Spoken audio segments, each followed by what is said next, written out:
الرحمن الرحيم. هنعمل مع بعض النهارده وصفه مميزه جدا للفراخ. مش شرط تكون صدور، اي جزء من الفراخ، بس انا المتاح حاليا فراخ بانيه. عندي هنا نص كوبايه رايب، البديل بتاعتها معلقتين زبادي على نص كوبايه لبن، عليها معلقه كبيره مستردة،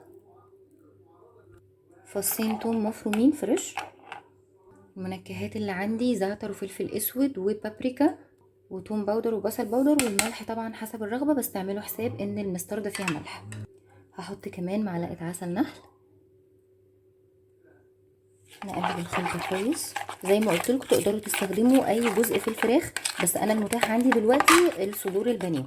انا هنزل كده الفراخ في التتبيله، طبعا غسلها كويس بالملح والخل والدقيق ومصفياها من الميه. تقدروا تشتغلوا فيها كمان نص ساعه لو انتم مستعجلين، بس انا هسيبها كده ساعتين 3.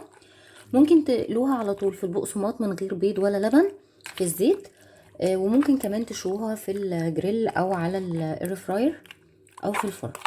انا هسيبها بقى كده في التتبيله، وبعد كده هقول لكم نسويها ازاي. بعد مرور الوقت في التتبيله انا مشغله الفرن عندي مسبقا، هشوي جزء في الفرن من غير زيت من غير اي حاجه، والجزء التاني هقليه في البقسماط زي ما قلت لكم. هقليه كده من غير لبن ولا بيض ولا اي حاجه، وغلطه الكفر مش هتقع من عليه. انا مجهزه طبعا الزيت سخن على النار. الزيت قدح، هتبقى على نار متوسطه، سيبه بقى يتحمر من الجنبين.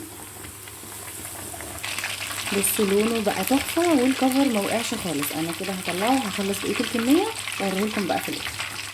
جهزت معانا على الاكل. عايزه اقول لكم طعمها وريحتها تحفه، اذا كانت مقليه ولا مشويه. انا حطيت فحمايه، بس نسيت اقول لكم على التركايه دي. اول ما طلعت من الفرن حطيت عليها قطعه زبده او اي ماده دهنيه وغطيتها عشان تاخد ريحه الباربيكيو والشوي.